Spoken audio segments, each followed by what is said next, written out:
नमस्कार बच्चों, आज हम लोग अपना पाठ तोड़ती पत्थर का चौथा भाग पढ़ेंगे और ये आपके सिलेबस का अंतिम भाग भी होगा।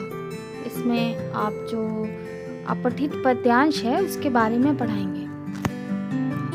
जिस प्रकार आप लोग अपठित गद्यांश करते हैं उसी प्रकार अपठित पद्यांश भी किए जाते हैं। इससे पहले कुछ पिछले वीडियो पर आधारित प्रश्न हैं, उनको आप बताएं। अलंकार शब्द का क्या अर्थ होता है? आपने पिछले वीडियो में सीखा कि अलंकार शब्द का अर्थ क्या होता है। आप सोचें, स्मरण करें और यदि नहीं याद है तो आप पिछला वीडियो देखें और उसमें से ढूंढें और लिखें कि अलंकार शब्द का क्या अर्थ होता है। हमारा दूसरा प्रश्न है, हम लोगों ने अव्यय शब्द पढ़े हैं तो उसमें देखें, वाह कितना सुंदर महल है। इस वाक्य में वाह शब्द किस अव्यय का उदाहरण है? इसमें जो वाह शब्द है वो कौन सा अव्यय है? थोड़ा सा रिमाइंड कीजिए, आपको याद आ जाएगा। किस अव्यय का उदाहरण है वाह शब्द? हमारा अगला प्रश्न है, कितना बड़ा अजगर है। इस वाक्य में उचित विस्मयादिबोधक अव्यय का प्रयोग कीजिए। इस वाक्य से पहले कौन सा विस्मयादिबोधक अव्यय जो है वो प्रयोग किया जा सकता है, आप बताएं।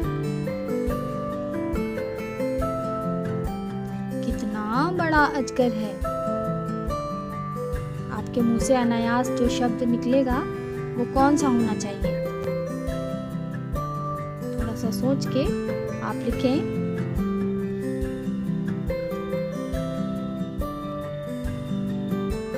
यदि आंसर आपको नहीं भी मालूम है तो कोई बात नहीं, आप ढूंढ के लिख सकते हैं।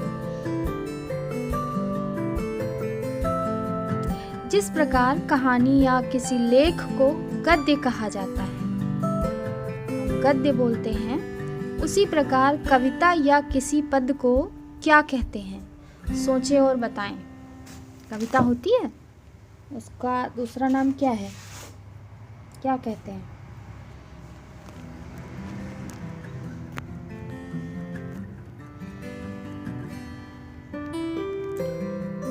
लेख रूप में जो लिखा जाता है वो गद्य, जो कविता रूप में लिखा जाता है उसे क्या कहते हैं? आप ढूंढ कर भी लिख सकते हैं, आप बताएं। चलिए हम लोग अपठित पद्यांश के विषय में पढ़ते हैं। अपठित पद्यांश क्या होता है और इसको करते समय कौन कौन सी बातों को ध्यान में रखना चाहिए, हम आज के वीडियो में इसके बारे में पढ़ेंगे। तो आपको जो ध्यान रखने योग्य बातें हैं उन्हें अच्छे से स्मरण कर लेना चाहिए।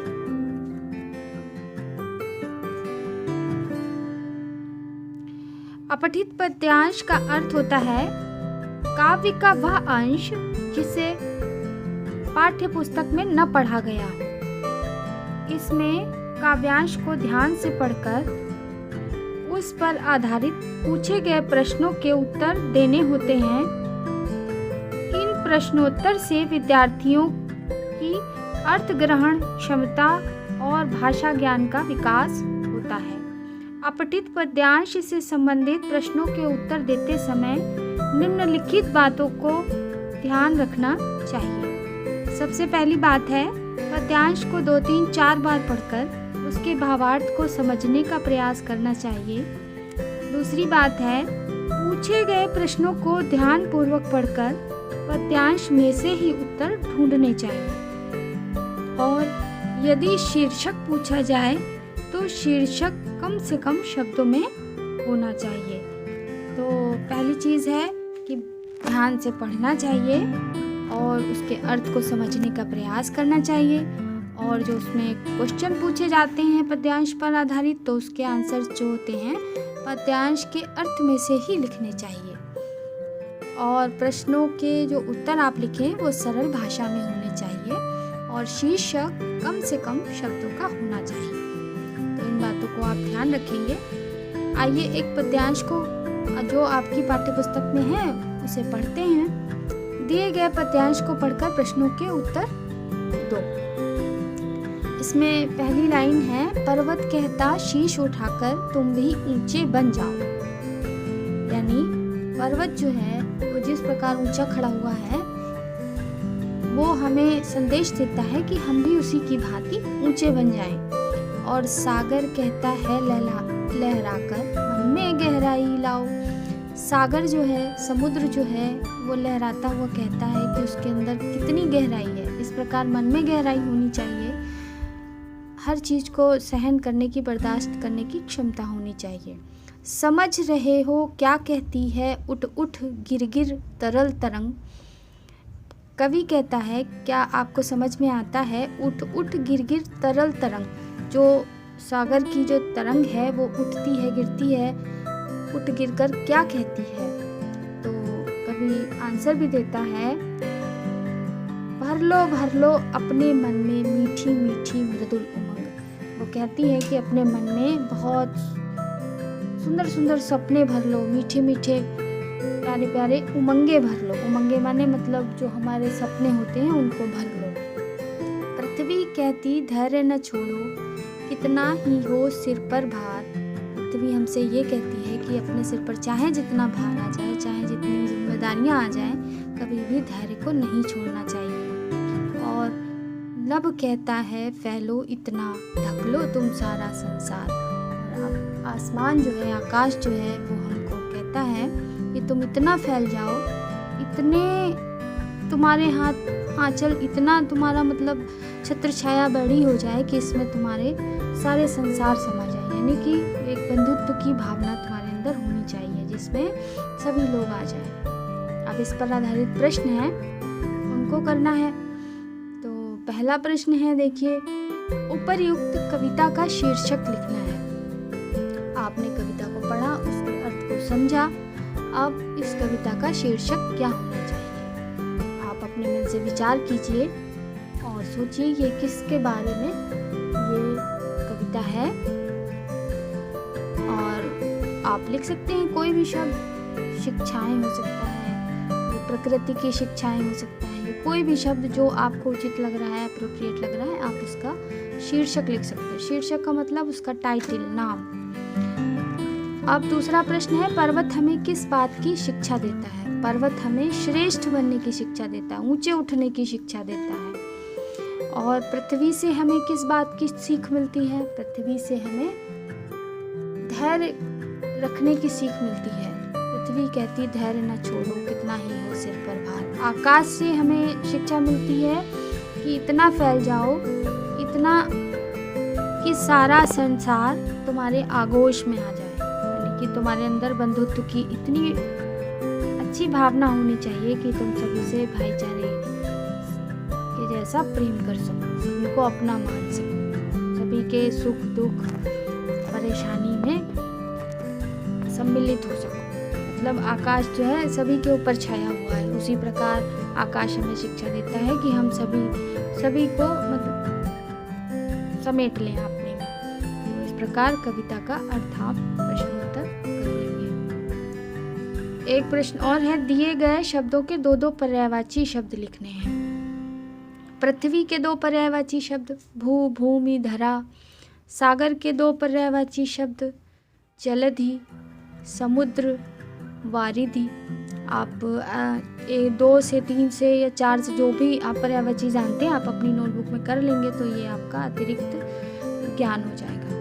पर्वत, गिरि, पहाड़, नग। आप पर्वत के पर्यायवाची हो सकते हैं नभ, आकाश, आसमान, गगन, अंबर। इस प्रकार आप पर्यायवाची शब्द लिख लेंगे। अब अगली एक्सरसाइज देखते हैं। निम्नलिखित शब्दों में संधि विच्छेद करना है। संधि विच्छेद करिए। नीरस, निह प्लस रस। विसर्ग संधि है, निह प्लस रस। नमस्कार, नमः प्लस कार, नमस्कार।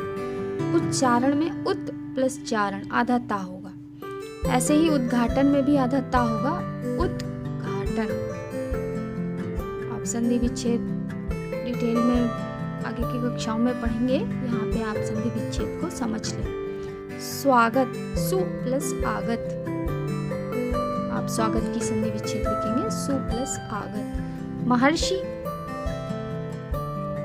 बहुत आसान है महर्षि की संधि विच्छेद करना, महा प्लस ऋषि, महर्षि। इस प्रकार आप संधि विच्छेद लिख लेंगे, अपनी नोटबुक में लिख लेंगे और अपनी बुक में भी कंप्लीट कर लेंगे। जितनी ज़्यादा प्रैक्टिस आप करेंगे उतना ही ज़्यादा आपको स्मरण रहेगा आपकी एक्सरसाइज का। और चलिए अब अगला प्रश्न देखते हैं। अगला प्रश्न बहुत आसान है आपके लिए। दिए गए शब्दों के लिए विलोम शब्द लिखने हैं। तो विलोम शब्द हम एक बार आपको बता देते हैं। नवीन, नवीन के लिए विलोम शब्द है प्राचीन। कठिन, कठिन का विलोम शब्द सरल। रोगी, रोगी का विलोम शब्द निरोगी। मोटा, मोटा का विलोम शब्द दुबला या पतला। राजा का विलोम शब्द रंक या गरीब। चतुर, चतुर का विलोम शब्द मूर्ख। काला का विलोम शब्द श्वेत या सफेद। सुख का विलोम शब्द दुख। आग का विलोम शब्द जल और ठंडा का विलोम शब्द गर्म। आपके शब्द बदले हुए हो सकते हैं लेकिन विलोम शब्द ही होता है और आप लिख लेंगे। इस प्रकार आपकी संपूर्ण एक्सरसाइज कंप्लीट हो जाती हैं और आपका ये भाग 4 ये भी संपूर्ण होता है। इसी के साथ आपका सिलेबस भी कंप्लीट होता है और आप आज के वीडियो की एक्टिविटी के लिए एक चार्ट पर मजदूर युवती का चित्र बनाएंगे और उस पर सुंदर अक्षरों में कविता लिखेंगे। एक मजदूर युवती का चित्र बनाकर उस पर सुंदर अक्षरों में यही जो कविता आपने सीखी है तोड़ती पत्थर, उसको सुंदर अक्षरों में लिखेंगे। आप आभास करेंगे उसकी परेशानी, उसकी जो भी समस्या थी उसको महसूस करेंगे और लिखेंगे।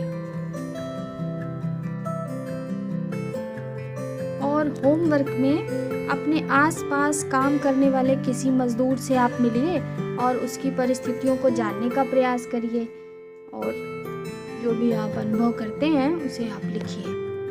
आपको आभास होगा कि मजदूर कितनी मुश्किलों से अपना जीवन यापन करते हैं। आपके घर में भी कभी कोई कार्य हो रहा हो, घर बन रहा हो या मजदूर कार्य कर रहे हो तो उनका भी आप इंटरव्यू कर सकते हैं और जो आपको फील हो, आपको अनुभव हो उसे आप अवश्य लिखें। आपको कवि की तरह सहानुभूति अवश्य महसूस होगी और इसी प्रकार संपूर्ण सिलेबस कंप्लीट होता है आपका और रिवीजन आप अच्छे से कर लीजिएगा, एग्ज़ाम अच्छे से दीजिएगा। अगले फिर किसी नए वीडियो में फिर मिलेंगे, तब तक के लिए थैंक